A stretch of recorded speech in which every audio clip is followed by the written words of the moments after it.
into it. So here at the 9 o'clock position on Terminus, we have compLexity's Cruncher spawning as our red Protoss player, and down at the 6 o'clock we have the man who has taken out 3 compLexity members in a row looking for his 4th. He is Rain Perfect spawning as our green Protoss player. That's right. So they are going to have somewhat close spawn by air, and they're going to be able to go ahead and probably, I would assume, go straight into a 4-gate. 4-gate seems to be the dominating build order in Protoss versus Protoss, despite the nerf a couple of patches ago. Yeah, we'll see what happens, man. Terminus is a big map, but like you said before, the map distance doesn't matter too much when you've got the ability to warp in anywhere I want on the map. No, if you do any sort of if this turns into 4-gate versus 4-gate, no, it's not going to matter. Yeah. But if we do have something like 2-gate Robo versus 2-gate Robo, and the Colossi can't get across the map as quick, we may start to see people expand a little more varied unit composition. Yeah, absolutely. We may see 2-gate Robo. I've seen some Protoss players rush for Dark Templar as well in PvP. It can work out really well if you're banking on your opponent not having robotics facility at all. And if they don't, well, kiss goodbye to the game, because, you know, your DT is just going to kill everything. So we'll see. There's a couple of things that these players can do, but for now, everything's looking right down to the basic level. It's Gateway and Probes coming up at almost the exact same time, and we have our first deviation here. Perfect is going to be going for the gas first before Cruncher. Yep, and Cruncher puts this down one supply later, but otherwise all quiet on the Western Front, not too much out of the ordinary. It's always good to discuss possibilities, because the very beginnings of mirror matchups always seem so slow.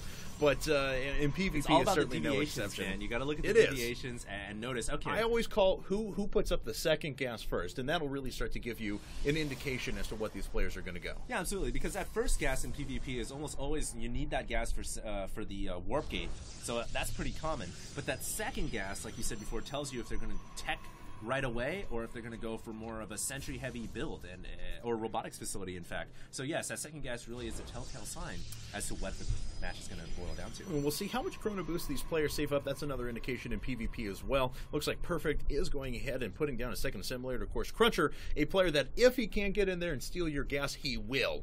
But Perfect does have, he is building up quite a bit of Chrono Boost. Cruncher doing the same, so it looks like we're going to have pretty quick and very fast Chrono Boosted warp gate technology coming out of both players. You know, I'm a big advocate of stealing gases when it's appropriate, especially if you're a Protoss player, because if you think about it, the Protoss assimilator has, and PayUser says this all the time, it has the same amount of life as it has shields, which means it has double the HP of its counterparts, the extractor and the refinery. So it's actually a really effective tool to use for Protoss players. And second gateway coming up for both players now. There's the third for Perfect. And the question is just going to be, how quick do we see a fourth, or do we see a Robo build coming out here pretty soon? I thought I had signed another earlier gate, but it looks like I'm absolutely crazy. Perfect, he does have a probe waltzing around Cruncher space, but that's going to be driven off by the Stalker here in just a second. And it looks like both warp gate technologies are about on par with each other. Cruncher just about 10 seconds ahead. Yeah, Perfect also has 3 warp gates, or 3 gateways coming up. So yes, there's the 4th gate. Oh no, that's a robotics facility, excuse me. So he's going 3-gate Robo. He's going to have a little bit more ground forces than 2-gate Robo. No doubt going to get the Observer out right away from that robotics facility. And what is Cruncher going for? Cruncher is has a fair bit of gas. No, it looks like it's actually going just purely into Stalkers. So a lot being dumped into Stalkers. 3-gate Nexus?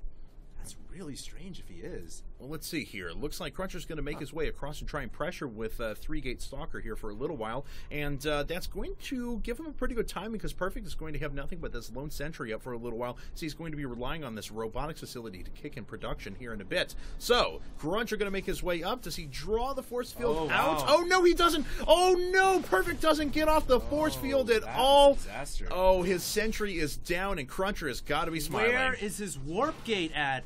Perfect doesn't have his warp gate out yet. It's still being chrono boosted. It is so late compared to Cruncher, and Cruncher is getting in here with 3 Stalkers, and I think Cruncher may actually win the game right now. I have to agree with you. I think this is going down. Perfect's not even going to be able to get one of these Stalkers up. The second going to fall almost as